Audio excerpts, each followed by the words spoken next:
लीजिए, पिछली क्लास में आपको बताया गया था प्रोसेस ऑफ अकाउंटिंग। ठीक है, प्रोसेस ऑफ अकाउंटिंग आप लोगों को बताया था मैंने।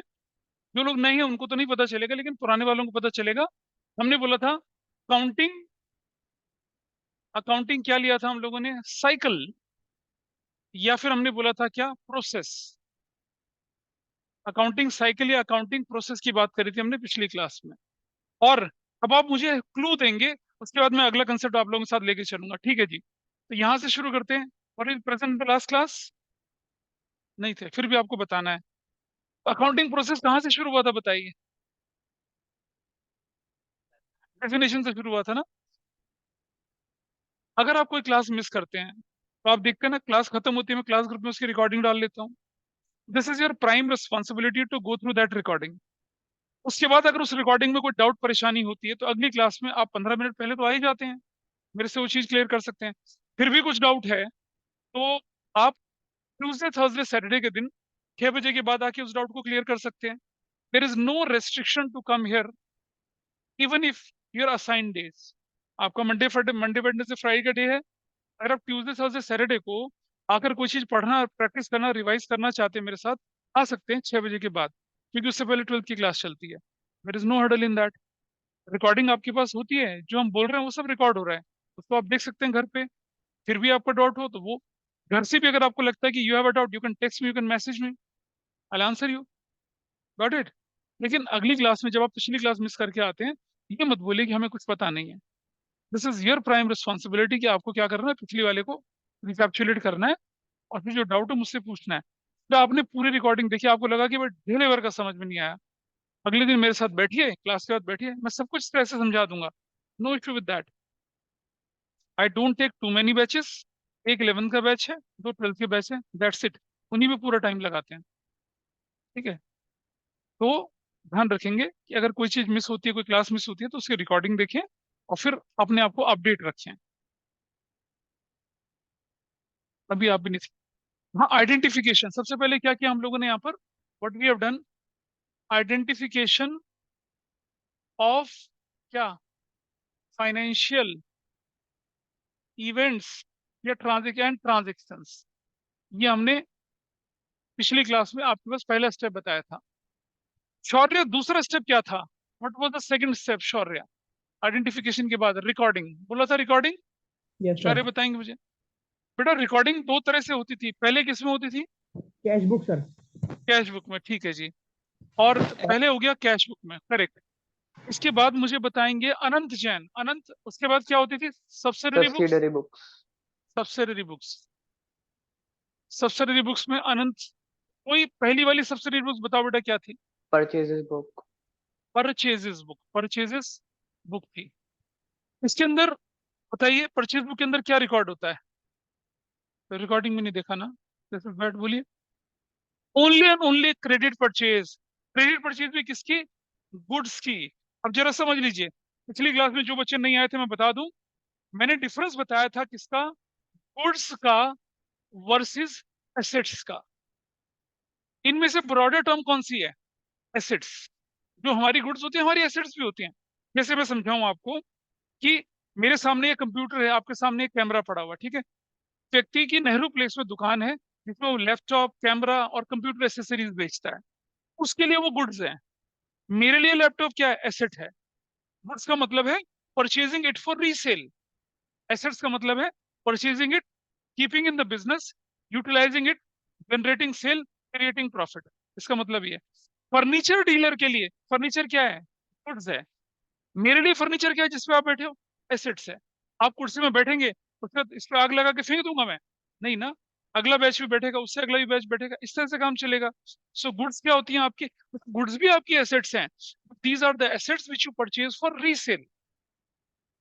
गारमेंट मैन्युफैक्चर करने वाले के लिए पैंट शर्ट कमीज टी शर्ट वगैरह क्या है? गुड्स हैं। लेकिन जो दुकान शोरूम है वो क्या, उसके लिए एसेट्स है। वो जो अलमीरा जिसमें वो डिस्प्ले करता है वो क्या, उसके लिए एसेट है।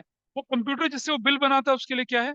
एसेट है। तो बेटा समझिएगा, अगर मैं परचेजेस बुक बोलूं तो उसके अंदर क्रेडिट परचेज ऑफ क्या होगी? गुड्स होगी, एसेट्स नहीं होगी। किसी बच्चे के दिमाग में क्वेश्चन आया था पिछली बार कि अगर हम क्रेडिट परचेज ऑफ एसेट्स करें तो वो कहाँ जाएगा? हमने बोला था 2 नंबर बुक, 3 नंबर, 4 नंबर, 5, 6 और एक 7 नंबर। 7 नंबर बुक का नाम होता है जनरल प्रॉपर। जिसका कोई नहीं होता उसका जनरल प्रॉपर होता है। कोई भी ट्रांजेक्शन जो इन 6 सब्सिडरी बुक्स और कैश बुक में ना रिकॉर्ड होगी, वो कहाँ रिकॉर्ड होगी? जनरल प्रॉपर में रिकॉर्ड होगी। ठीक है, थोड़ा सा आपको आउट ऑफ ट्रैक लगेगा क्योंकि 2 क्लास के बाद तीसरी क्लास में हम चल रहे हैं, बट क्लास के बाद थोड़ी देर बैठना, I will make you understand. Purchase book is fine with everybody. ठीक है, नाउ विधि मुझे बताइए, परचेज बुक के बाद अगली बुक हमने कौन सी बोली थी? जल्दी से विधि, परचेज बुक के बाद अगली बुक कौन सी बताई थी? Sir purchase return book. Purchases return book. क्या बोला था हम लोगों ने? परचेजेस रिटर्न बुक बोला था। इसका एक दूसरा नाम भी दिया था हम लोगों ने, क्या बोला था? रिटर्न आउटवर्ड बुक बोला था, रिटर्न आउटवर्ड। ठीक है जी। मोक्षा मुझे बताएंगे अब अगली बुक हमने कौन सी बोली थी? Sir sales book, what we record in sales book? Credit sales of goods. Credit sales of क्या? गुड्स का। कैश सेल्स ऑफ गुड्स कहाँ चला जाएगा? कैश बुक में। क्रेडिट सेल्स ऑफ गुड्स कहाँ जाएगा? सेल्स बुक में। गुड्स और एसेट्स का था। कैश सेल्स ऑफ एसेट्स अगर करेंगे तो कहाँ जाएगा? कैश बुक में। लेकिन अगर क्रेडिट सेल्स ऑफ एसेट्स करेंगे तो जनरल प्रॉपर्टी में। जो कहीं नहीं जाती वो कहाँ जाती है? जनरल प्रॉपर्टी में। बोलिए बेटा, credit sales of goods purchases में कैसे जाएगा? Credit purchase of goods purchases में जाएगा ना। सेल में परचेज कैसे आ जाएगा? सोचो, सेल और परचेज सेम होता है क्या? परचेज में सामान आता है, सेल्स में सामान जाता है। Got it? उधर से दोनों को। ठीक है, फोर्थ के बाद आप बताइए अगली बुक कौन सी थी?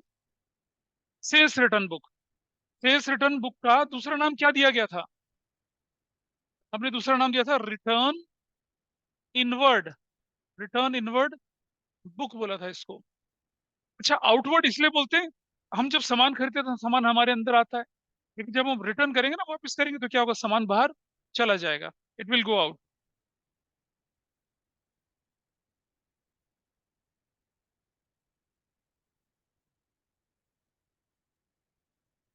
गुड शौर्य, तुम्हारा क्वेश्चन मैंने देख लिया था। सेल्स रिटर्न के बाद अगली बुक कौन सी बताई थी हमने? Bills receivable. क्या थी? Bills receivable book. और उसके बाद ऐसी बुक हमने क्या बनाई थी? बिल्स पेबल बुक बोला था। और जनरल प्रॉपर। ये होता है हमारा रिकॉर्डिंग। ठीक है जी। रिकॉर्डिंग के बाद अगला हमारा स्टेप क्या था? क्लासिफिकेशन। क्लासिफिकेशन। क्लासिफिकेशन किसे कहते हैं जरा जाने। क्लासिफिकेशन किसके अंदर बनता था हमारा? Ledger accounts. लेजर अकाउंट्स की बात करी थी हम लोगों ने। हाँ जी बेटा बोलो, दोबारा बोलो। हाँ, दोबारा बोलो। पिछली क्लास में थी आप? अच्छा। क्योंकि बिल्स रिसीवेबल और बिल्स पेबल की बात आई है, तो थोड़ा सा एग्जाम्पल हम लोग लेके चलते हैं। अ, आप दोनों आगे आओ, आ जाओ आ जाओ, ऐसे आ जाओ, बस ऐसे ही इधर। आप देखेंगे जरा इस एग्जाम्पल की मदद से, बिल्स रिसीवेबल बिल्स पेबल लोगों को बड़े शर्माओ मत। ये भाई साहब हमारे कौन है? सेलर हैं। ठीक है, ये हमारे सेलर हैं, और ये भाई साहब परचेजर हैं। ठीक है, इनके पास सामान है, इन्होंने इसको बेच दिया। खरीद लिया भाई तुमने, पैसा तुम्हारे पास था नहीं, तुमने ही बोला इसको, घबरा की धड़कनें तेज हो रही हैं। ऐसे नहीं, कुछ नहीं हो रहा, रैगिंग थोड़ी हो रही है। तो आपने सामान खरीद लिया 50,000 रुपए का, आपने बोला कि भाई पैसा लाओ मेरा। ये व्यक्ति कहता है क्या, अच्छा क्या नाम है आपका? ठीक है, जरा ध्यान से देखना। हियर इज आर्यन, और तू कौन है? के। ये कविश है। इसने इसे सामान बेच दिया, सोल्ड। रुपीस कितने का? 50,000 का। और किस पे बेचा सामान? क्रेडिट में। इसने 50,000 रुपए की चीजें इसको बेच दी, ठीक है। ये भाई सब सामान बेच रहे हैं। अब इसने उससे कहा कि भाई पैसे देगा तू? इसने क्यों नहीं देंगे? कह रहे तेरा भरोसा नहीं है मुझे। ठीक है जी, तेरा भरोसा नहीं है मुझे बिल्कुल भी, पैसा देगा नहीं देगा। इसने कहा यार ऐसी बात हो गई, तू बोल तो मैं स्टैम्प पेपर पे लिख के दे दूं। तो उसने कहा ला लिख के दे दे, इससे बढ़िया क्या हो सकता है। ये नाराज होके कहता है कि भाई ऐसा है, मैं क्या लिखूं, तू ही लिख के दे दे तुझे देना है। तुमने एक डॉक्यूमेंट लिखा, और ये देखो यहाँ देखो, इसने डॉक्यूमेंट में क्या लिखा कि आई प्रॉमिस टू पे ₹50,000 टू, क्या नाम है आपका? आर्यन, ऑन कितने दिन का टाइम दे रहे हो पैसे के लिए इसको? 2 वीक्स। अबे बहुत जल्दी ले रहा है यार, महीने भर का तो दे कम से कम। अच्छा 50,000 की बात है। अच्छा, हमने बोल दिया 15/5/2024, ऐसे करके आपने कागज बनवा लिया, इसको पकड़ा दिया, इसमें लिखा एग्रीड एंड एक्सेप्टेड करके, अभी इसने अपना साइन करके लिख दिया 15/4/24। करेक्ट? Everybody is okay? ये डॉक्यूमेंट जो है, ये डॉक्यूमेंट जो है ए के लिए, अभी क्या बोला, आर्यन के लिए, ये डॉक्यूमेंट आर्यन के लिए क्या है? इसके बदले में फ्यूचर में पैसा मिलेगा या देना पड़ेगा तुम्हें? मिलेगा या दोगे तुम पैसा? मिलेगा, रिसीव होगा ना। इसको नाम बोलते हैं क्या? इसका नाम होता है क्या? Bills receivable. ठीक है जी। इनको अब थोड़ा सा पीछे हो जाइए। इन भाई साहब के लिए ये जो बिल है, जिसके बदले में साइन करके देने की, भाई I promise to pay you कितना रुपए, 50,000 रुपए on and before that date, आपके लिए क्या है ये? रिसीवेबल है या पेबल है? पेबल है। इनके लिए क्या है ये? इनके लिए क्या है ये? बिल्स पेबल है। इनके लिए बिल्स पेबल। Got it? पीछे वाले, ठीक है। Thank you both of you, तुम्हारी रैगिंग होगी आज। तो समझिए, document against which money is to be received in future is known as bills receivable. Document against which we have to pay the money in future is known as bills payable. That is fine with everybody. bills payable को हम यहाँ scene से हटा देते हैं। हम तो process की बात कर रहे हैं ना। चलो जी, अब हमने क्या कर दिया, सबका अलग अलग अकाउंट बना दिया, क्लासिफिकेशन हो गया। हमारे पास 50,000 अकाउंट बन गए भाई, बहुत सारे अकाउंट बन गए। अब हमें क्या करना पड़ता है, उसको समराइज करना पड़ता है। अगला हमारा स्टेप क्या था? समराइजेशन। अगला स्टेप हमारे पास क्या है? समराइजेशन। समराइजेशन कर रहे हैं हम लोग। हमने बताया था 3 तरह से समराइज करते हैं उसको। सबसे पहले वो क्या बोला था हम लोगों ने? Trial balance. पहला आइटम का नाम बोला था, तो मैं इसे रिपीट करा रहा हूँ क्योंकि अगला कंसेप्ट इस पर बेस्ड है। पहले वाले को बोला हम लोगों ने क्या था, ये ट्रायल बैलेंस था। दूसरा बोला हम लोगों ने क्या? Income statement. इनकम स्टेटमेंट पिछली क्लास को देखेंगे तो आपको पता चलेगा, इनकम स्टेटमेंट। तीसरा हमने बोला क्या? Position statement. Position statement. ये वाले को हम क्या नाम देते हैं? Trading and profit and loss account. इसको क्या नाम देते हैं हम लोग? Balance sheet. कभी सुना होगा आपके पेरेंट्स या कोई भी, कई बार बोलते हैं बैलेंस शीट। ये बैलेंस शीट। समराइजेशन हो गया। समराइज के बाद क्या करते हैं भाई हम लोग आगे? हाँ, समराइज के बाद अगला स्टेप क्या बनता है? Analysis and interpretation.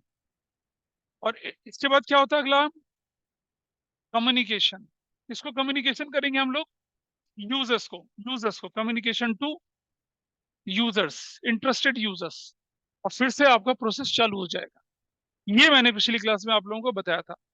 Purpose of telling this whole process again, थोड़ा सा डिफरेंस आपको मैं समझाना चाहूंगा। अब आइए देखते हैं, तो समझा रहा हूं इसको मैं, वो देखिए।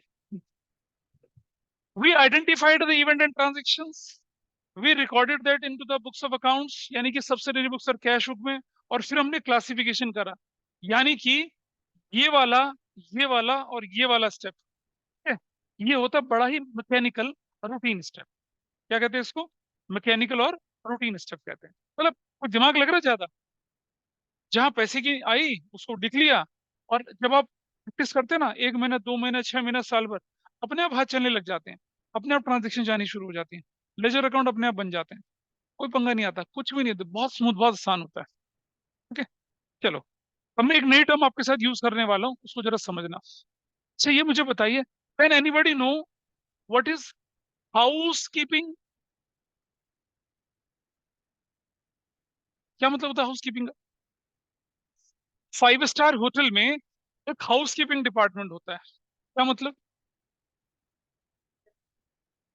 हमारे साथ का एक लड़का ज्यादा पढ़ाई नहीं करी, 12th के बाद उसने पढ़ाई छोड़ दी और एक 5 स्टार होटल में लग गया। नेहरू प्लेस में था, पहले पार्क रॉयल करके होटल होता था। और भाई अब 5 स्टार में चला गया, 12वीं क्लास का बच्चा, नए कपड़े, बढ़िया जूते, और कुछ दिनों में फटफटी खरीद ली उसने। यार कमाल है। हमने कहा भाई क्या कर रहा है? तो भाई 5 स्टार में नौकरी लगी हमारी। हमने कहा, अच्छा जी। हम तो 12th पास थे, ग्रेजुएशन की तैयारी कर रहे थे भाई, फर्स्ट ईयर में थे ग्रेजुएशन के। हमने पूछा कौन से डिपार्टमेंट में? तो हाउस कीपिंग में हूँ मैं तो। सबसे इंपॉर्टेंट डिपार्टमेंट होता है अपने हमारे होटल का। हम अनपढ़, हमें क्या पता हाउस कीपिंग क्या चीज होती है। भाई उसकी फटफटी, उसके बढ़िया कपड़े, बढ़िया जूते देख के हम तो उनसे कहते हैं यार हमें भी लगवा दे हाउस कीपिंग में। अरे तुम जैसों की बस का नहीं है ये। चलो भाई ठीक है, हमने अपने बीकॉम ऑनर्स करा, एमकॉम करा, आईसीडब्ल्यू करा, पढ़ते चले गए आगे, आगे चलते चले गए। फिर जब हम लोगों को 5 स्टार होटल में जाना हुआ, समझ में आया भाई हाउस कीपिंग चीज क्या होती है। समझे ना हाउस कीपिंग क्या होती है। वो आपके रूम को क्लीन करते हैं, चादरें वादरें बिछाते हैं, आपके वॉशरूम वगैरह को क्लीन करते हैं। काम तो कोई भी छोटा नहीं होता, लेकिन आप समझ जाएंगे हायरार्की में किस लेवल पे होते हैं। ठीक है, हाउसकीपिंग का मतलब समझे, घर को बेहतरीन तरीके से रखना, संभाल संभाल के करके रखना। ठीक है, ये तो हो गया हाउसकीपिंग। ठीक है जी। अब आप बताइए मुझे, आपकी किसकी मम्मी आपको बोलती हैं कि अरे बेटा कपड़े संभाल के रख ले, बुक संभाल के रख ले। किसी के साथ होता है घर में ऐसा? मम्मा इज आफ्टर योर लाइफ, रखो अपनी जगह पे। हम कहते हैं रख देंगे। किसके पास होता है बताइए तो जरा। शर्मा मत, मेरे घर में मेरे बच्चे भी करते हैं। ए शाबाश, ओ भाई सभी हैं ये। हाँ, मजाल है कि कोई चीज कहीं पर है। Get enter into my house now, मेरे घर में बहुत किताबें हैं। एक पूरे सोफे में सिर्फ किताबों का ढेर पड़ा है। मैं आता हूँ रख जाता हूँ, बच्चे आते रख जाते हैं। और जब मेरी मम्मी की मम्मी और बच्चों की मम्मी डांट मारती तब उठती हूँ वहां से किताबें। We are not keeping our books on right place. अगर हम बुक्स को राइट प्लेस पे रखें, सही तरीके से रखें, तो क्या बोलेंगे उसको? कीपिंग बोलेंगे ना। क्या बोलेंगे ऑनलाइन में बताइए मुझे moksha, what is this? So bookkeeping. That's wonderful. Can you define what is book keeping now? Keeping books on right place, on right almirah, on right shelf. Okay, is it fine? Yes, sir. Guys, this is absolutely wrong. Book keeping का इससे कोई मतलब ही नहीं होता। सब book keeping मतलब एक systematic manner में ट्रांजैक्शंस और इवेंट को जो हम फाइनेंशियल उसकी हाँ, बात कर रहे हैं उसको रखना ऑर्गेनाइज मैनर में। बस बस, इसने पढ़ ली किताब अच्छे से, आप लोगों ने नहीं पढ़ी।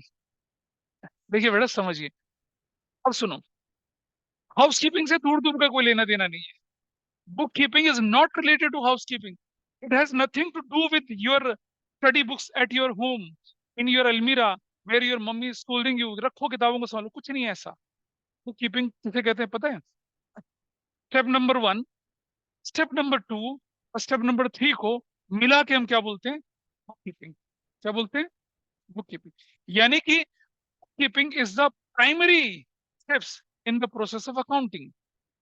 तो अगर हम आइडेंटिफाई करते हैं फाइनेंशियल इवेंट एंड ट्रांजेक्शन्स को, उनको रिकॉर्ड करते हैं बुक्स ऑफ अकाउंट्स में, और उनका क्लासिफिकेशन करते हैं, यहाँ पर आके बुक कीपर का क्या हो जाता है? काम खत्म हो जाता है। ठीक है जी। अब मुझे बताइए, इस काम के लिए do we hire a qualified 20 year experience chartered accountant? इसके लिए नहीं बेटे, तो क्लर्क का काम है। इसके लिए तो हम क्या करेंगे? 12th कॉमर्स से पास वाले किसी बंदे को क्लरिकल में उसमें लगा देंगे इस काम के लिए। सो ये जो बुक कीपिंग होती है, इसे कौन परफॉर्म करता है? जूनियर स्टाफ, अप्रेंटिसशिप, ट्रेनी इसको परफॉर्म करते हैं। क्लरिकल स्टाफ इसे परफॉर्म करता है। ठीक है, अच्छा। अब इसके बाद वाला स्टेप जो है, क्लासिफिकेशन के बाद वाला, ट्रायल बैलेंस बनाना, प्रॉफिट एंड लॉस बनाना और बैलेंस शीट बनाना, ये होता है सबसे धुरंधर काम। एक चार्टर्ड अकाउंटेंट जब सीए कंप्लीट करता है, तो 1 साल, 2 साल, 3 साल, 4-5 साल तक तो जो सीनियर चार्टर्ड अकाउंटेंट है बैलेंस शीट फाइनल करने नहीं देते उन्हें। अरे बेटा पहले घिसाई करो आप। तब जाके वो जब एक्सपीरियंस हो जाते हैं, जब वो अपना कैलिबर शो करते हैं अपने सीनियर को, जाके उन्हें बैलेंस शीट हाथ लगाने के लिए दी जाती है, कुछ कुछ कंपोनेंट बनाने के लिए दी जाती है। आप समझ पा रहे होंगे, ये है routine activity. No special skill is required, but what about here? Specialised skill is required, higher qualification is required, complex in nature. और उसके बाद 5 साल 6 साल के बाद आपने बैलेंस शीट बनाना सीख लिया। भाई एनालिसिस कैसे सीखोगे? उसके लिए तो आपको बहुत समय चाहिए। तो एनालिसिस करने के लिए आपको और ज्यादा एक्सपीरियंस चाहिए, यानी कि टास्क और ज्यादा क्या हो गई? मुश्किल हो गई। फिर उसे कम्युनिकेट करना in the form of annual report, in the form of audited balance sheet वगैरह, ये और ज्यादा मुश्किल टास्क हो जाता है। इस टास्क पे कौन आ जाते हैं? फिर सीएफओ लोग वगैरह, वो सब लोग आ जाते हैं। तो आप देख पा रहे हैं, अकाउंटिंग का प्रोसेस स्टार्ट तो बड़े इजियर नोट पे होता है, लेकिन जाता बड़े मुश्किल नोट पे है फिर आगे चल के। तो first, second and third step is known as what? Bookkeeping. और उसके बाद के स्टेप को क्या कहते हैं? अकाउंटिंग। अब हम पढ़ेंगे क्या? Difference between book keeping and accounting. पढ़ेंगे क्या? नोट करेंगे उसको, डिफरेंस को नोट करेंगे। किसमें? बुक कीपिंग और अकाउंटिंग का डिफरेंस हम लोगों को क्या करना है? नोट करना है। Is it okay? ठीक है जी। क्या सबको अनंत विधि और मोक्ष और कार्तिकेय या शौर्य आपको पता चला? किस स्टेप तक हम बुक कीपिंग है और किस स्टेप पे हम क्या बोल रहे हैं, अकाउंटिंग बोल रहे हैं? Yes, accounting sir. Is a broader term, बेटा समझना, Yes, sir. Accounting is a broader term which includes book keeping. Book keeping is a primary stage without which we can't think of accounting. Inter related है आपस में ये, लेकिन broad, जैसे हमने बोला था ना एसेट्स और गुड्स में से ब्रॉडर टर्म कौन सी है? एसेट्स है. इसी अकाउंटिंग और बुक कीपिंग में से ब्रॉडर टर्म कौन सी है? अकाउंटिंग है. ठीक है, और ये इंटर रिलेटेड है. Book keeping is a base of accounting. Without book keeping accounting is meaningless. तुम्हारे पास डेटा ही नहीं है, किसका समराइजेशन करोगे भाई? किसका आप क्या करोगे, एनालिसिस, इंटरप्रेटर, किसको कम्युनिकेट करोगे? नहीं कर पाओगे ना आप लोग. Got it? चलिए, अब एक और चीज समझ लीजिएगा. अकाउंटेंसी में, बिजनेस स्टडीज में, इकोनॉमिक्स में, जब भी आप 11th 12th में बैठेंगे तो जो डिफरेंस के क्वेश्चन होंगे उसे कैसे लिखेंगे वो मैं बता रहा हूँ. बचपन में क्या करते थे हम 11th 10th क्लास में, कुछ बच्चे क्या करते थे, ऊपर वाले पैराग्राफ में लिख देते थे बुक कीपिंग, नीचे वाले में लिख दिया accounting. The difference between book keeping and accounting, ऊपर लिख दिया बुक कीपिंग, नीचे डेफिनेशन नहीं, बिल्कुल नहीं. फिर आपने 10th में पढ़ा होगा टेबुलर फॉर्म में दिखाते हैं, वो भी ठीक है, लेकिन इसके अंदर हम दो डायमेंशन और जोड़ते हैं, वो बताता हूँ कैसे. तो चाहे बिजनेस स्टडीज हो चाहे अकाउंटेंसी हो, अगर आपको डिफरेंस बेस्ड क्वेश्चन आया, even if that question is of 1 mark और 2 मार्क और 3 मार्क आया, तो डिफरेंस कैसे लिखना है आपको वो देखिएगा. और सबसे आसान क्वेश्चन होता है डिफरेंस वाला क्वेश्चन, और सबसे ज्यादा नंबर उसी में कटते हैं. आई टेल यू कि नंबर क्यों कटते हैं और कैसे कटते हैं वो मैं आपको दिखाऊंगा.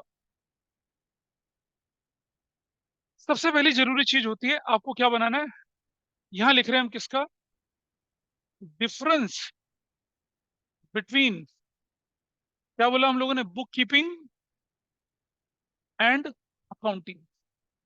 बुक कीपिंग एंड अकाउंटिंग, एक टेबल बना लेंगे ऐसे करके, ठीक है.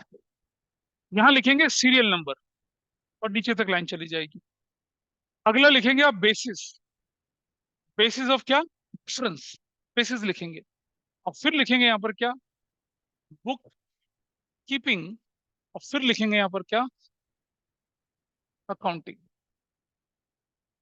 ऐसे करके आपके क्वेश्चन में बोला गया, इस पर पेपर में क्वेश्चन आया 3 नंबर का, differentiate between book keeping and accounting on the basis of point 1, point 2, point 3.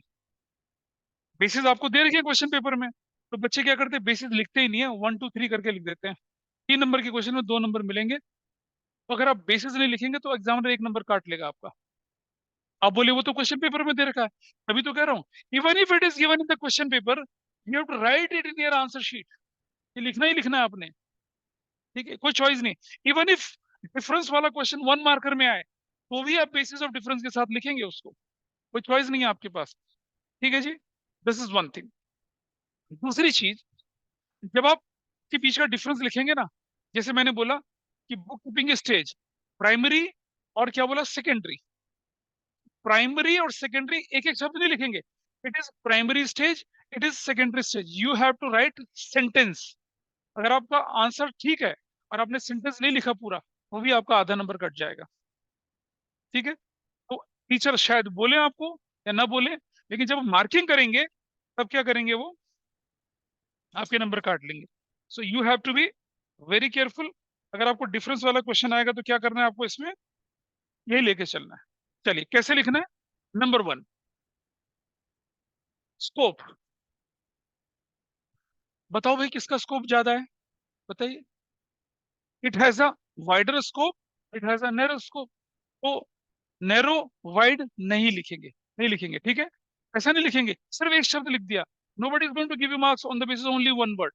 लिखिए इसको, क्या होता है,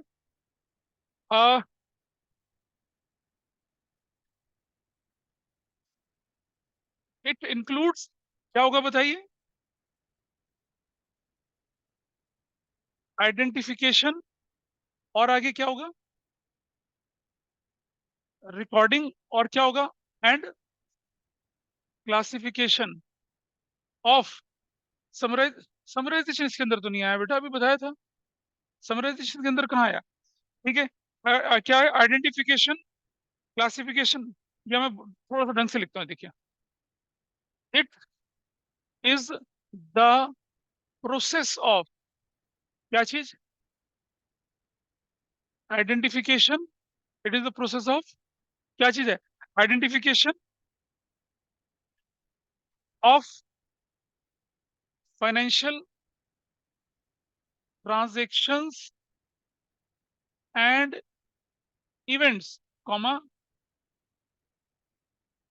measuring in monetary terms, measuring in monetary terms। आपने क्या किया? Identification of financial transactions and events. फिर उनको पहले तो आइडेंटिफाई कर लिया, फिर उनको रुपये में, पाउंड में, डॉलर में, इन सब में क्या कर दिया? मॉनेटरी टर्म्स में मेजर कर दिया। उसके बाद क्या करते हैं फिर हम लोग? ठीक है, measuring them in monetary terms. उसके बाद recording in the books of accounts. Recording करने के बाद क्या करेंगे फिर हम? आइडेंटिफाई किया, मेजर किया, और क्या किया फिर उसके बाद? And and classifying them into counts. मैं अच्छा, कुछ टीचर क्या करते हैं, बुक की एग्जैक्ट लैंग्वेज मांगते हैं, कुछ स्कूल में मांगते हैं। मैं तो नहीं मांगता अपने स्कूल में, लेकिन कुछ लोग मांगते हैं, इसीलिए मैं उस पर्सपेक्टिव से पूरा पूरा लिखवा रहा हूँ। आपके स्कूल में ऐसे भी बोल सकते हैं, it has a narrow scope, it has a wider scope. लेकिन कुछ बोलेंगे नहीं, आपकी पूरी लैंग्वेज लिखो जी, तो इसलिए मैं आपको बड़ा वाला लिखवा रहा हूँ यहाँ पर। उसको छोटा आप अपने आप कर सकते हैं। क्या हुआ ये? Process of identification of financial transaction and events, measuring them, measuring in monetary terms, measuring in monetary terms, recording in the books of accounts, classifying them into accounts, classifying them into different accounts या accounts कर दिया। This you have written for what? Bookkeeping। ठीक है जी। इसके बाद क्या हो रहा है बताइए?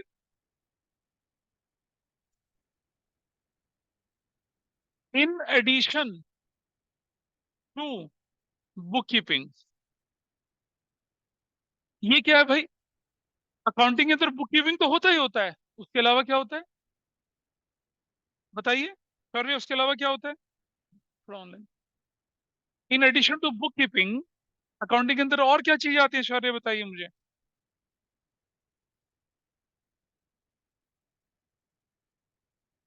नहीं जवाब दे रहा मुझे। आनंद बताइए मुझे। In addition to book keeping, Summarization, हाँ, in addition to book keeping, it is a process of क्या है? summarization, समराइजिंग, आगे analysis and interpretation, analysis and interpretation, analysis and interpretation, communication to internal users, interpret analysis and interpretation and communicating them to interested users। यानी कि book keeping के अलावा, याद है 6 step थे, 3 उधर चले गए। अगला स्टेप कौन सा बचा? समराइजेशन। उसके बाद क्या किया? Analysis and interpretation, communication to interested users. This is your word scope. अब देख के लग रहा है ना, स्कोप में ये बड़ी है, इसके अंदर बुक कीपिंग भी आ जाती है। इसका स्कोप क्या है? नैरो। अगर आपके टीचर एग्री हो तो क्या बोलेंगे? It is narrow in scope, it is broader in scope, ऐसा भी लिख सकते हैं आप। लेकिन मैंने आपको भर भर के लिखवा दिया। अभी नोट इट डाउन, दोनों ने लिखा? चलो, डाउट बताइए। हाँ बिल्कुल आती है। अच्छा सुनो, अच्छा मैं एग्जांपल बोलूं, मुझसे पूछो कौन सा वाला पार्ट है? Communicating them to interested users, communicating them to interested users. तुम 25 साल के हो, तुमने बचपन तो जिया होगा ना, एडोलेसेंस भी देखी होगी ना, या सीधा जूम करके बांस के पेड़ की तरह 3 दिन में बढ़ गए होंगे? भाई अगर मैं अकाउंटिंग बोल रहा हूँ तो उससे पहले के स्टेप तो पूरा करके ही आगे चलेंगे ना। अभी क्या बताया था मैंने? अगर हम फर्स्ट 3 स्टेप मिस कर दें, how will your accounting is going to sustain? नहीं करेगी ना सस्टेन। दूसरा स्टेज, बताइए, ये कौन सी स्टेज है और ये कौन सी स्टेज है उधर से Arya? This is primary stage, basics होता है, उसके बाद कौन सी स्टेज है ये? Secondary stage. तो क्या लिखेंगे? दिस इज प्राइमरी स्टेज, ठीक है। और ये क्या, ये कौन सी है? दिस की जगह कर दीजिए, it is primary stage, it is secondary stage, secondary stage. एक अंशिका, एक बच्ची होती थी अंशिका मालपानी, वो कौन है? तुम? अच्छा ठीक। So it is primary stage and it is what? Secondary stage, ठीक है। अच्छा, बुक में लिखा है it is the basis of accounting, is the basis of accounting, मालूम है, एग्री करते हैं, अकाउंटिंग का बेस है ये। और यहाँ क्या लिखा है? It begins where book keeping क्या हो जाती है? एंड्स। आई थिंक ये भी कोई बहुत मुश्किल चीज तो नहीं है। उसका स्कोप नैरो, उसका स्कोप वाइडर। ये क्या है? प्राइमरी स्टेज है, ये अकाउंटिंग का बेस है। ये क्या? सेकेंडरी स्टेज है, ये वहां शुरू होती है जहां पर बुक कीपिंग खत्म हो जाती है। जब आपने क्लासिफिकेशन कर दिया, उसके बाद जो अकाउंटिंग इंफॉर्मेशन है वो चली जाती है मैनेजर्स के पास। अब उनका काम है उसे संभालना, ठीक है। क्लरिकल काम खत्म हो चुका है। थोड़ा आगे चलते हैं। ऑब्जेक्टिव नंबर 3, ऑब्जेक्टिव, उद्देश्य क्या है? ऑनलाइन में मुझे बताएंगे विधि, इसका बुक कीपिंग का प्राइमरी ऑब्जेक्टिव क्या होता है और अकाउंटिंग का प्राइमरी ऑब्जेक्टिव क्या होता है? या सिर्फ इसी का बताइए, बुक कीपिंग का क्या ऑब्जेक्टिव होता है, मतलब any any raw answer that will okay with me. बताइए इसका ऑब्जेक्टिव क्या, क्या पर्पस लेके चले होंगे? एक थोड़ा सा ऑनलाइन वालों को बोलना, कम ऑन, गलत होगा कोई फर्क नहीं पड़ता। Sir, I don't know. अच्छा जी ठीक है, शौर्य बताएगा मुझे बुक कीपिंग का क्या ऑब्जेक्टिव होगा? कोई भी गलत आंसर चलेगा। सर रिकॉर्ड रिकॉर्ड रखने के लिए। अच्छा, रिकॉर्ड रखने के लिए तो बोला, लेकिन बेटा सिस्टमेटिक रिकॉर्ड रखना होता है। बुक कीपिंग है सिर्फ रिकॉर्डिंग नहीं, याद है, सिग्निफिकेंट मैनर में, सिस्टमेटिक वे में रिकॉर्ड करना, डेफिनेशन पढ़ी थी ना वो वाला। सो हमें क्या करना है? इसको मेंटेन करना, बुक्स को सिस्टमेटिक तरीके से। बुक रिकॉर्ड तो भाई आपके पड़ोस वाला धोबी भी लिख लेता है, सब्जी वाला भी रिकॉर्ड कर लेता है, लेकिन सिस्टमेटिक तो नहीं कहलाता ना वो। इसका ऑब्जेक्टिव क्या है? Maintaining, what is the objective? Maintaining क्या? Systematic, maintaining systematic records of, records of, record किस चीज का बताइए, कौन सी चीज का? Financial transactions and event, financial transactions and events, ये होता है जिसका मतलब। क्लर्क ने अगर सिस्टमेटिक तरीके से काम नहीं करा, हम बोलेंगे भैया तुम बताना कल से। अच्छा एक बात बताइए, आपके घर में क्लीनिंग स्टाफ, मेड वगैरह होते होंगे ना, तो जब वो आते हैं शुरू शुरू में आप बोलते हैं जरा करके दिखाओ क्या काम कर रहे हो तुम। एक दिन दो दिन करने के बाद आप कहते हैं चलो भाई ठीक है कल से आ जाना। महीने भर तक आप उसका काम देखते तो वही तो देखते हैं। अगर आपको लगता है कि यार इतने दिनों बाद ये काम ढंग से कर ही नहीं, तो आप कहते हैं भैया आप जाओ तुम प्लीज। ऐसा नहीं, लेबर के लिए आप मेसन को बुलाते हैं दीवार करने के लिए, वो दीवार टेढ़ी मेढ़ी कर देता है, पेंटर को बुलाते हैं उल्टा पुल्टा कर देता है, दैट विल नॉट वर्क। उनका काम क्या है? सिस्टमेटिक रिकॉर्ड करना, जहाँ एरर हुई बाय बाय हो जाएंगे। इसका क्या था? बुक कीपिंग का ऑब्जेक्टिव ये था। इसका ऑब्जेक्टिव क्या है भाई? सोचो, रिकॉर्ड तो हो गया सिस्टमेटिक, क्या बोले? नहीं बेटा, एनालिसिस इंटरप्रिटेशन थोड़ा बाद में आएगा, उससे पहले और काम भी होता है। नहीं नहीं नहीं, तुम हो तो रहा है लेकिन नहीं आ रहा। मोक्षा बताएंगे मुझे क्या होगा, तुमने शायद पढ़ा होगा अकाउंटिंग का objective. Sir it's basically the final process, जो हमारे पास, जो हमने एक सिस्टमैटिक ऑर्गेनाइज मैनर में जो हमने अपने पास रखा था बुक कीपिंग से, उसको अंडरस्टैंड करें और फिर उसे बताएं जो हमारे यूजर्स हैं उनको। अच्छा जी, आपका यूजर क्या जानना चाहता है आपसे? कि आपके डोलों का साइज कितना हो गया वो जानना चाहता है, या आपने डाइटिंग से अपनी वेस्ट कितनी कम कर ली, अगर कोई लड़का डाइटिंग कर रहा है तो? नहीं ना, ऐसा तो नहीं है। आपके यूजर जानना चाहते हैं आपका प्रॉफिट और लॉस क्या है, आपके यूजर जानना चाहते हैं आपकी फाइनेंशियल पोजीशन क्या है। वही तो है यहाँ का इसका ऑब्जेक्टिव। ये प्रोसेस आपको प्रॉफिट एंड लॉस बताती है बुक कीपिंग? नहीं बताती। प्रॉफिट एंड लॉस कैसे पता चलता है? आगे चल के जब आप समराइजेशन करते हैं, अभी बताया था, ट्रायल बैलेंस के बाद आप ट्रेडिंग प्रॉफिट लॉस बताते हैं, तो क्या निकल कर आता है? Profit and loss. और बैलेंस शीट से क्या पता चलता है? Financial position. तो ये जो स्टेज है, क्या इसका ऑब्जेक्टिव है? इट्स ऑब्जेक्टिव क्या है? Is to ascertain. इसका ऑब्जेक्टिव क्या है? To ascertain results. रिजल्ट्स, वो रिजल्ट्स किस फॉर्म में होते हैं बताइए? Results of operations. आपने जितनी भी एक्टिविटी करी, उनका रिजल्ट क्या निकल रहा है? अबीर ने अपने डेयरी फार्म में फायदा कमाया है, नुकसान, ये पता चलता है। Operations and financial position. तो रिजल्ट्स ऑफ ऑपरेशन क्या होता है? प्रॉफिट या लॉस। और फाइनेंशियल पोजीशन का मतलब क्या हुआ? तुम्हारी एसेट्स कितनी, तुम्हारी लायबिलिटी कितनी। इस लड़के ने डेयरी फार्म खोला और खूब दूध बिकता है इसका, और 5 करोड़ रुपए का पैसा लगाया। 5 करोड़ रुपए लगाने के बाद जब 1 साल के बाद हम देखते हैं, तो इसके पास कैश 4 करोड़ का पड़ा हुआ है, एसेट 7 करोड़ की पड़ी हुई है।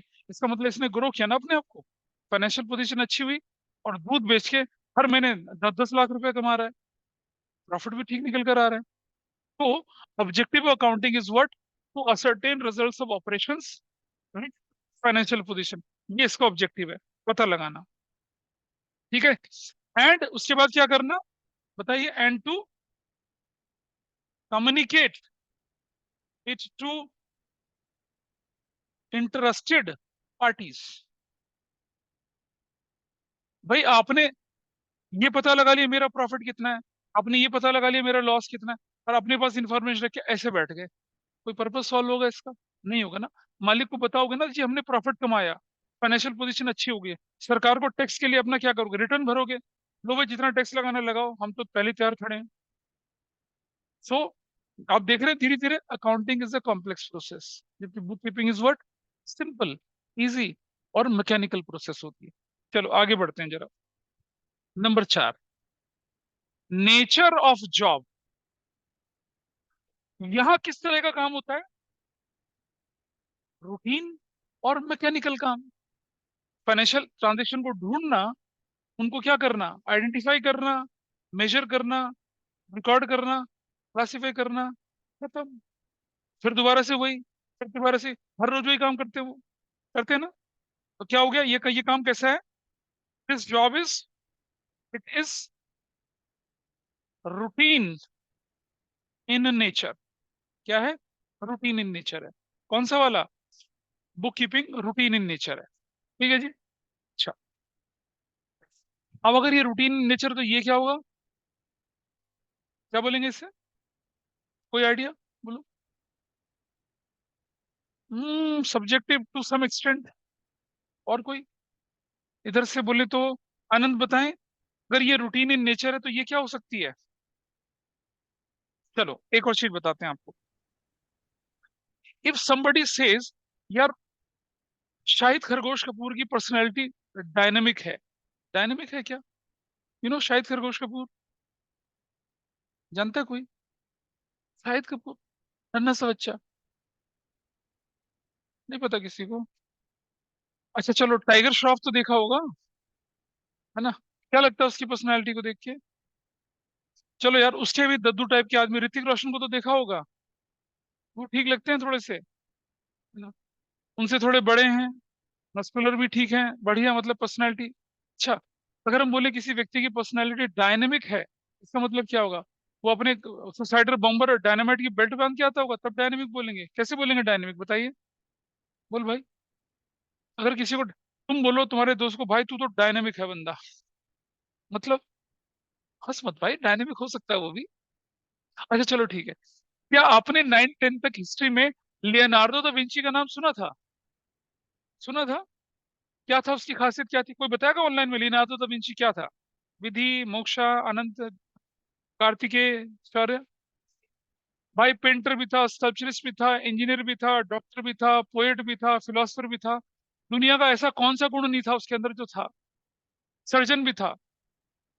मतलब मल्टी फैसिलिटेटेड पर्सनैलिटी का मालिक था वो, बोलेंगे पर्सनैलिटी डायनेमिज्म था उसका पर्सनैलिटी में, ठीक है बेटा। लेकिन अकाउंटिंग के अंदर डायनेमिज्म का मतलब थोड़ा दूसरा होता है। डायनेमिक का मतलब होता है which keeps on changing, which keeps on changing as per the change in law. कैसे? पहले अकाउंटिंग जो बनती थी कंपनीज की, वो बनती थी कंपनीज एक्ट 1956 के हिसाब से। फिर 1956 के एक्ट में चेंज हुआ 2013 में, और हमारे पास आ गया कंपनीज एक्ट 2013। कंपनीज एक्ट 2013 के हिसाब से अब अकाउंटिंग बनती है। तो 2013 से पहले की अगर आप अकाउंटिंग देखेंगे तो वो अलग तरह की दिखेगी आपको, उनके अकाउंट्स अलग तरह के दिखेंगे। और 2013 के बाद अब देखेंगे तो बिल्कुल अलग तरह के दिखेंगे। तो अब मुझे बताइए, तो सरकार ने क्या कर दिया? एक जैसे सरकार पहले क्या होता था आपके पास, पहले आपको भरना पड़ता था सेल्स टैक्स, फिर भरना पड़ता था आपको वैट, वैल्यू एडेड टैक्स, जब कुछ सामान खरीदना बेचना, भरना पड़ता है जीएसटी। याद है आप रेस्टोरेंट जाते हैं तो देखा होगा ना, सीजीएसटी 5%, एसजीएसटी। जब आप सामान खरीदते हैं सीजीएसटी एसजीएसटी लिखा हुआ आता है उसमें, पहले सेल टैक्स लिखा हुआ आता था। तो भाई जब पहले सेल टैक्स था तो अकाउंटिंग में सेल टैक्स शब्द आता था। अब सेल टैक्स तो रहता नहीं है ना, वैट है, अब क्या आता है? जीएसटी लिखा हुआ आता है। आपका सामान जीएसटी पे खरीदा बेचा जाता है ना। आप अपना गारमेंट खरीदते हैं, रेस्टोरेंट में खाना खाते हैं, वो छोटी छोटी चीज भी, सिनेमा हॉल का टिकट तक देखेंगे आप, उसमें भी जीएसटी लिखा हुआ आता है ना।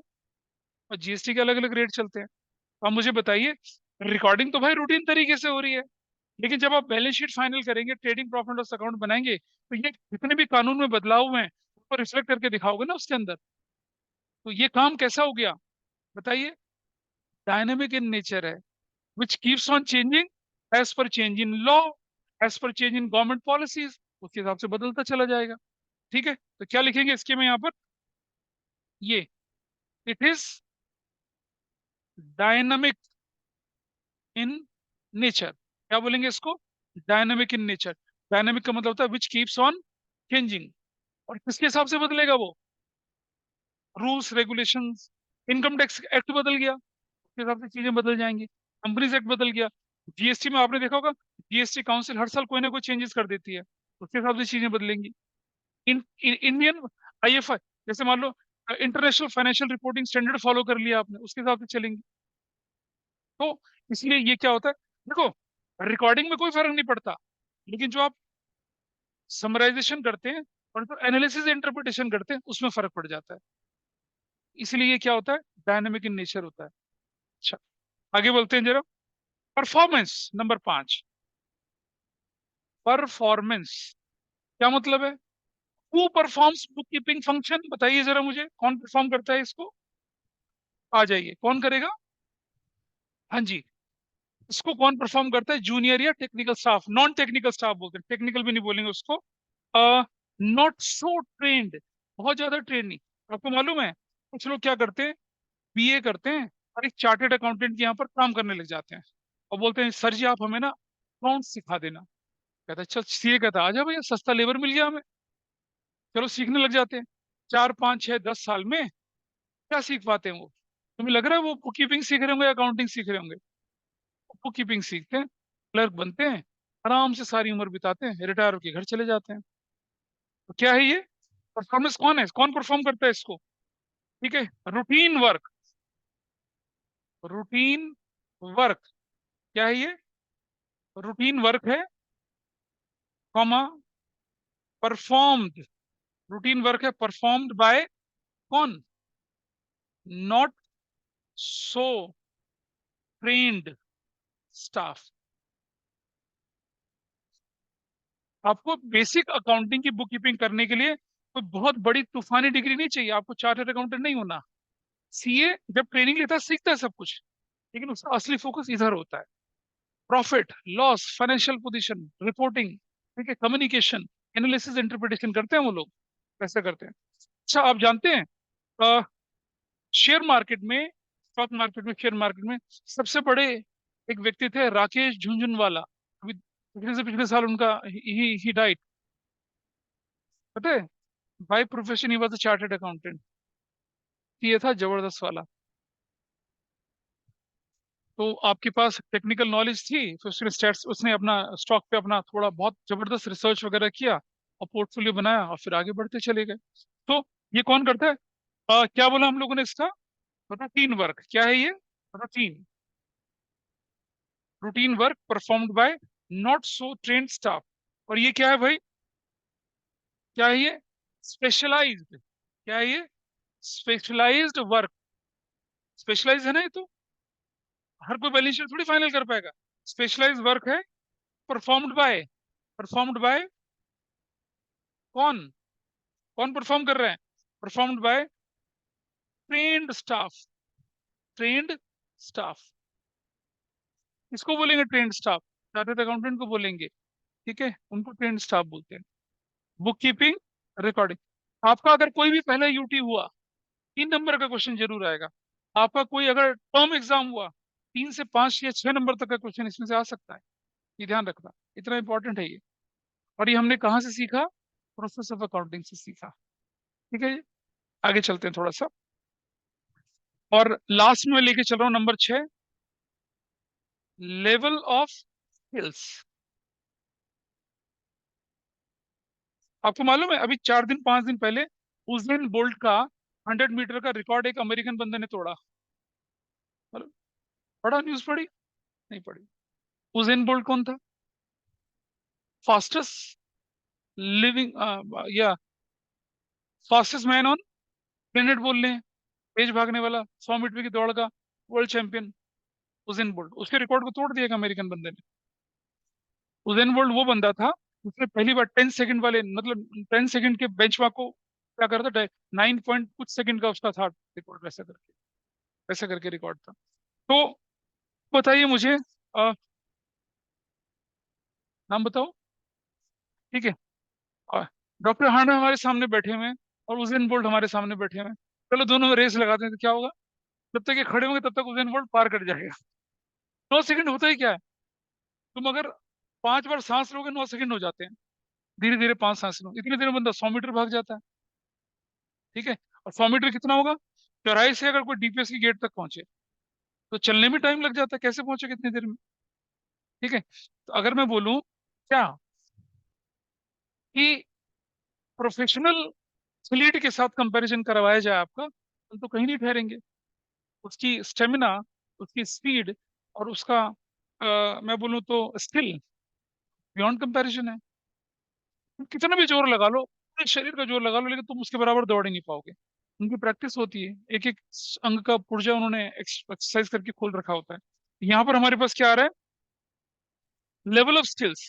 क्या चीज होती है बताइए, ये मैकेनिकल इन नेचर होती है, लिख लीजिए, इट इज, मेरे पास जगह नहीं बन रही, it is mechanical in nature. क्या लिखेंगे, it is mechanical in nature, लिख रहा हूं यहाँ पर, it is mechanical in nature,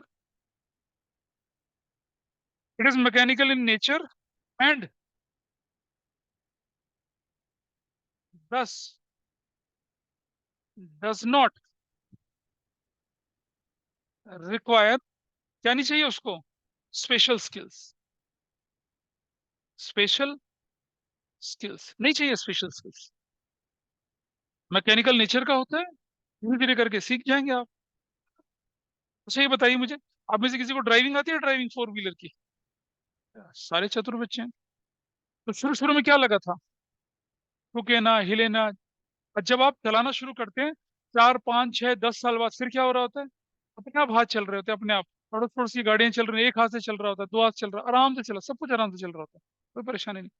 अब जो आपने देखा होगा ना, पायलट एयरक्राफ्ट को क्या कर रहा होता है, फ्लाई कर रहा होता है, हमें लग रहा है कैसे कर रहा होगा, कुछ नहीं। मुझे ध्यान है, एक बार मुंबई से दिल्ली की तरफ आ रहा था, पायलट यंग था और जोश जोश वाला था, उसने क्या करा, फ्लाइट ऐसे टेक ऑफ कराई, ऐसे ऐसे ऐसे ले गया, फिर यूं करके फिर ऐसे लहराता हुआ चला गया, ठीक है। उतर के हमने कहा, मैंने पायलट मजा आ गया, तेरा सर फिर बैठना, ठीक है। यंग होता ना पायलट, जैसे हवा में टेक ऑफ करने के बाद फिर ऐसे घूमता है, ऐसे घूमने के बाद उसने यूं घुमाया और यूं घुमाया, यूं में सांसें ऊपर और नीचे की नीचे, वो अपनी मस्ती ले रहा था। बुजुर्ग पायलट नहीं करता ऐसे हंगामे वाले काम, यंग वाले करते हैं ऐसे, ठीक है। वो पायलटों में तो कुछ छपरी होते हैं, वैसा था वो बंदा। उसे नहीं पता कि अगर, क्या हुआ भाई, गलत शब्द बोल दिया, चलिए इस वाले को लेके चलें, यहाँ जगह नहीं, लिख ही लीजिए इसको, क्या है, it requires special skills, it requires special skills, it requires special skills and ability. It requires special skills and ability to analyze and interpret. It requires special skills and ability to analyze and interpret. ठीक है। आपने 9th-10th में पढ़ा हुआ ना note making, English में topic होता है नोट मेकिंग। क्या करते हैं नोट मेकिंग में, बताइए जरा। बड़ा सा पैराग्राफ, क्या करना होता है उसे, थिंक करना होता है, और आपको हेडिंग भी दे देते हैं शायद ना, कि ये हेडिंग को यूज करते हुए क्या कर दीजिए, प्रिसाइज नोट्स बनाइए, ऐसा करके। ठीक है। तो नोट मेकिंग में क्या होता है कि आप अचानक से 5वीं क्लास के बच्चे को पकड़ाएंगे, एक 2 पन्नों का कागज, बोलेंगे बेटा इसको एक पैराग्राफ में कन्वर्ट कर दे, कर देगा? कहेगा हाँ कर देगा, चैट जीपीटी जिंदाबाद, कर देगा वो तो उसको। लेकिन अगर हम बोलें कि तुम वैसा करो तो नहीं, मुश्किल है ना। आपने 6 पढ़ी, 7th पढ़ी, 8th पढ़ी, 9th में जाकर आपको सिखाया गया, 10th में आप क्या बन गए, चैंपियन बन गए। स्पेशल स्किल की जरूरत पड़ी ना, रैंडमली थोड़ी हो पाया। अकाउंटिंग में भी क्या कर रहे हैं, जो भी आप अकाउंटिंग की इंफॉर्मेशन होती है उसको एनालाइज करना, उसको पढ़ना और समझना एक अपने आप में स्पेशल स्किल है। आज तो मतलब भूचाल आ गया क्लास में, मुझे लग रहा है। सो दिस इज व्हाट आपकी क्या थी, अकाउंटिंग और कीपिंग का डिफरेंस था। बुक कीपिंग का मतलब बुक को ढंग से सहेज के रखना नहीं है। सिस्टमेटिक क्या था, रिकॉर्डिंग है, पहले आइडेंटिफिकेशन कर रहे हैं, फिर क्या कर रहे हैं आप उसको रिकॉर्ड कर रहे हैं, फिर क्या कर रहे हैं, क्लासिफाई कर रहे हैं, और इन्हें सिस्टमेटिक मैनर, इन्हें सिग्निफिकेंट वे कर रहे हैं। बुक कीपिंग है। उसके बाद classification, trial balance, trading profit loss और बैलेंस शीट, फिर उसको क्या एनालाइज, इंटरप्रिटेशन, और फिर क्या कर रहे हैं, कम्युनिकेशन कर रहे हैं। क्या कहलाएगा वो, अकाउंटिंग कहलाएगा। अकाउंटिंग ब्रॉडर है, बुक कीपिंग नैरो है। अकाउंटिंग जहां शुरू होती है, बुक कीपिंग वहां क्या होती है, खत्म होती है। बुक कीपिंग किसका है, अकाउंटिंग का बेस है। ये सारे डिफरेंसेस। एग्जाम में अगर नंबर लेने हैं, बेसिस जरूर लिखना। Even if it is mention in the question, you have to mention the basis. This is essentially, this is required. ठीक है। चलिए, एक टॉपिक यहाँ खत्म हुआ, थोड़ा आगे चलते हैं।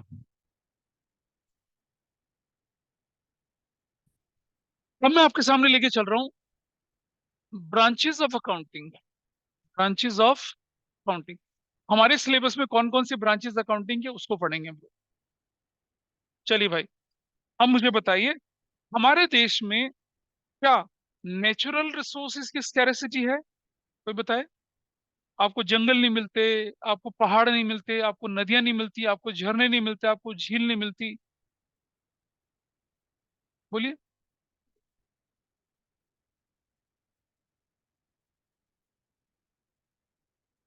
बोलिए, मिलता है या नहीं मिलता? अच्छा, इंसान तो मिलते ही नहीं होंगे आपको। सुबह सुबह नोएडा के कुछ स्पेसिफिक एरिया, जिन्हें बोलते हैं लेबर चौक, वहां चले जाइए आप। जानते हैं लेबर चौक किसे कहते हैं? जहाँ अनस्किल्ड लेबर आपको मिलेगा, मेसन, कारपेंटर वारपेंटर सब मिलेंगे। धारी के पास चले जाइएगा, सेक्टर 37 के किनारे पे चले जाएगा, सेक्टर 44 वाले चौराहे पे चले जाएगा, सेक्टर 46 में चले जाएगा, देयर आर लेबर चौक। और सुबह ऐसा लगता है वहां पर इतनी भीड़ होती है जैसे मेला लग रहा हो। मतलब ह्यूमन रिसोर्सेज की कोई कमी नहीं है। रख दो, अपने पास ही रख दो। सरकारी बोतल है, सरकारी बोतल है वो। तो is there any scarcity of human being? नहीं। हमारे देश में कमी किस चीज का, टैलेंट की कमी है? नहीं। कमी किस चीज की है, बताओ तो जरा। किस चीज की? हाँ, हाँ, किस चीज की कमी है? अच्छा, स्किल की नहीं बेटा, स्किल तो बहुत है हम लोग। हमारे देश में जितने जुगाड़ है उतने जुगाड़ चाइना में ही मिलते हैं, उसके अलावा कहीं नहीं मिलेंगे। हाँ, एम्प्लॉयमेंट। अच्छा, बताएगा मुझे शौर्य, हमारे देश में कमी किस चीज की है? क्या रिसोर्स नहीं है? हाँ बोलो। एम्प्लॉयमेंट। अच्छा, कह सकते हैं। एजुकेशन नहीं यार, क्या बात करते हो तुम। सब पैसा, फाइनेंस। ओ माय गॉश, ये कौन बोला, पढ़ा लिखा बच्चा है कोई है? मोक्षा। ओके ठीक है, इसने पढ़ लिया सब कुछ। आइए समझते हैं। हमारे देश में ना पैसे की कमी है, फाइनेंस की प्रॉब्लम होती है। Finance, that's a critical situation. मतलब आपके दिमाग में भयंकर आइडिया, आपने देखा ना शार्क टैंक में क्या फिरकी ले रहे होते हो, so called rich people, so called successful business tycoons. कई बार तो देख के मन लगता है ना, चांटे बजा के निकल आए इन लोगों को। इतनी बेइज्जती कर रहे होते हैं सामने वाले की यार। अरे give a thought to the idea. फिरंगी शार्क टैंक वाले भी होते हैं, लेकिन वो उनका थोड़ा सा स्टाइल होता है उनको रिजेक्ट करने का। ये तो अश्नीर को देखा आप लोगों ने, वो कैसे बोल रहा होता है, तो छोले भटूरे वाला आदमी होता है, इस तरह से बोलता है वो तो चलो कोई बात नहीं। फाइनेंस की हमारे देश में है बहुत बड़ी समस्या। ठीक है, क्यों समस्या पता है? यूएस में 65 से 67% पॉपुलेशन टैक्स भरती है। हमारे देश में क्या होता है बताइए? वो तो बोलो कितना, कोई आइडिया देगा? हमारे देश में कितना, हमारी पॉपुलेशन का कितना परसेंट लोग टैक्स भरते हैं? ऑनलाइन ऑफलाइन में कोई idea? Sir 20-25%। Oh my gosh, कितना बोल बेटा, बोल। नहीं पता भाई साहब, 3% लोग टैक्स भरते हैं सिर्फ। 3 से 5%, 5% भी बहुत बड़ा आइडिया। हमारे देश में जनसंख्या का 30% लोग टैक्स भरता है। यूएस में 67% लोग टैक्स भरते हैं। यूएस वर्ल्ड की सुपर पावर है फाइनेंशियल। हम झोला छाप हैं। क्यों? 3% पॉपुलेशन टैक्स भर रही है। जिस दिन हमारे देश की 67% पॉपुलेशन भरेगी, जुपिटर, मार्स, सैटर्न सब खरीद लेंगे हम लोग। कितना अमीर हो जाएंगे सोचिए। हो जाएगा। 3% में हमारा जीएसटी का कलेक्शन हर हर महीने 2 लाख करोड़, 5 लाख करोड़ जा रहा होता है। वो सिर्फ जीएसटी का कलेक्शन है। इनकम टैक्स अलग होता है, और बहुत सारे टैक्स अलग होते हैं। इनकम टैक्स का मेजर कंट्रीब्यूशन होता है, वो हमारे देश की सिर्फ 3% से 5% पॉपुलेशन भर रही है। अगर हमारे देश में 60%, 50% पॉपुलेशन में टैक्स भर लें, बताइए हम तो पता नहीं क्या क्या खरीद लें, सारा ब्रह्मांड खरीद लें हम लोग। ठीक है, चाइनीज लोगों को गले में पट्टा डाल के घुमाए हम लोग तो, ऐसा हो जाएगा। फाइनेंस की प्रॉब्लम है भाई। तो वो branch of accounting which deals with financial taxation related matter, उसको क्या कहते हैं हम लोग? Financial accounting. क्या कहते हैं उसको? फाइनेंशियल अकाउंटिंग कहते हैं। और हमारे देश में फाइनेंशियल अकाउंटिंग का एक्सपर्ट पता कौन होता है? ये। कौन होते हैं? ये। इसलिए इनकी ज्यादा चलती है यहाँ। फाइनेंशियल टैक्सेशन, कॉर्पोरेट लॉ वगैरह, इनकी एक्सपर्ट होते हैं लोग। मार्केट में बहुत वैल्यू है। Got it? अच्छा। अ, अच्छा, मुझे लग रहा है कंटिन्यू कर लो, 5 मिनट का और टाइम है। पेरेंट्स का इंतजार तो नहीं कर रहे होंगे? ठीक है। अब जरा सोचिए कि पेप्सी वाले ने हायर किया शाहरुख खान को, और कोक ने हायर कर लिया राजपाल यादव को। बढ़िया कंपटीशन है ना? ये कह रहे दोनों बढ़िया कंपटीशन है। राजपाल यादव कौन है पता है? भूल भुलैया में जो भूत बन के घूम रहा होता है। कोई कंपैरिजन है? नहीं है। क्यों? पेप्सी अगर कर रख रहा है किसको, सलमान खान को, तो कोक किसे रख रहा है? आमिर खान को रख रहा है। उसी की टक्कर का लेके आ रहा है ब्रांड एम्बेसडर। यानी कि दोनों कोल्ड ड्रिंक वाले एडवर्टीजमेंट में तो कमी कर नहीं सकते। प्राइस बढ़ा लेंगे? नहीं बढ़ाते। अगर पेप्सी ने 100 मिलीलीटर एक्स्ट्रा दिया तो कोक भी उससे ज्यादा देगा। प्राइस भी नहीं बढ़ा सकते। अगर प्रॉफिट कमाना है तो क्या क्वालिटी गिरा दें? आपने पेप्सी पी और 15 बार आप टॉयलेट चले गए, जी बाहर निकल आई आपकी, तो ऐसा भी नहीं कर सकते आप। You can't degrade quality, you can't raise price, you can't compromise over brand ambassador. भाई प्रॉफिट कैसे बनेगा?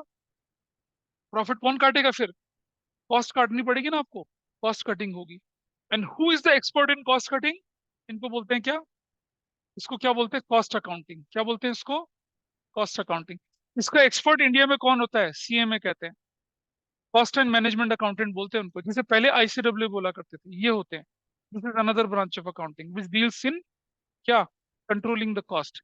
भाई कॉस्ट तो कंट्रोल करोगे आप, तब तो प्रॉफिट बढ़ेगा। खर्चे तो कंट्रोल कर ही नहीं सकते हो, है ना? स्पेंडिंग, ब्रांड एम्बेसडर के ऊपर खर्चा करना, क्वालिटी नहीं गिरा सकते हो आप। कॉस्ट कंट्रोल करने के बहुत तरीके होते हैं, पूरी ब्रांच है अकाउंटिंग की। अच्छा एक बात बताइए, अब मुझे बोलिए कि ऐसा व्यक्ति जिसे ना फाइनेंस की पूरी जानकारी, ना कॉस्टिंग की जानकारी, ना टैक्सेशन की, ना एचआर की, लेकिन थोड़ी थोड़ी सब चीज की जानकारी होती है, वो बंदा ज्यादा अच्छा मैनेजर बनेगा, या ये ज्यादा अच्छे मैनेजर बनेंगे? Who will be the better manager? ये दोनों, या वो वाला? ये दोनों बनेंगे। ये अपनी फील्ड का एक्सपर्ट, ये अपनी फील्ड का एक्सपर्ट। ये व्यक्ति जो है, उसे कंसिडरेबल नॉलेज इसकी भी है, इसकी भी है, एचआर की भी है, और बहुत सारे एरियाज की भी है, लाइजनिंग भी है, प्रेजेंटेशन स्किल्स भी है, सब कुछ है वो। ठीक है, इन लोगों का नाम होता है, इसका नाम होता है मैनेजमेंट अकाउंटिंग। क्या बोलते हैं इसको? Management accounting. इसके एक्सपर्ट कौन होते हैं? एमबीए होते हैं। इसीलिए एमबीए वाले लोग सीए से, सीएमए से ज्यादा पैसा कमाते हैं मार्केट में, अगर उन्होंने एमबीए बढ़िया बिजनेस स्कूल से कराओ, ठीक है, आईवी लीग के कॉलेजेस से कराओ, आईवी लीग यूनिवर्सिटी से कराओ, या मैं बोलूं कि आईआईएम से कराओ, तब ऐसा करके। समझो? तो 3 ब्रांचेस अकाउंटिंग है, इसके अलावा रिस्पॉन्सिबिलिटी अकाउंटिंग होती है, ह्यूमन रिसोर्स अकाउंटिंग, वो आपके सिलेबस का पार्ट नहीं है। 3 अकाउंटिंग है, फाइनेंशियल अकाउंटिंग, कॉस्ट अकाउंटिंग, और तीसरा कौन सा, management accounting. They are jack of all but master of none.